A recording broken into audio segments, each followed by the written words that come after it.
অনেক ভুল করেছি, ক্ষমা করে দিও।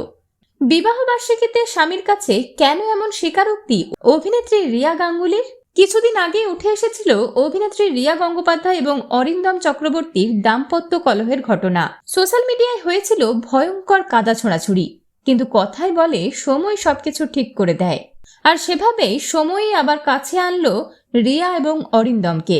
সোশ্যাল মিডিয়ায় ফলাও করে সে কথা জানিয়েছেন রিয়া নিজেই, তাও আবার বিবাহ বার্ষিকীর মতো শুভ দিনে। এদিন সোশ্যাল মিডিয়ায় স্বামী অরিন্দমকে শুভেচ্ছা জানিয়ে রিয়া লিখেছেন, না, হাত ছেড়ে যেতে পারিনি, আর এই জীবনে যাবও না। 7 জনম ধরে একে অপরকে জ্বালাবো, আবার আগলেও রাখবো। আজ আমাদের বিয়ের জন্মদিন, 12 বছর একসঙ্গে পথ চলা।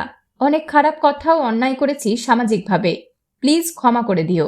আজকের দিনে এইটুকুই চাওয়া, ভালো থাকো, সুস্থ থাকো, আর হাতটা শক্ত করে ধরে রেখো।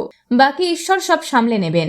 শুভ বিবাহবার্ষিকী পতিদেব। সবকিছু ভুলে নতুন করে পথ চলা শুরু হোক।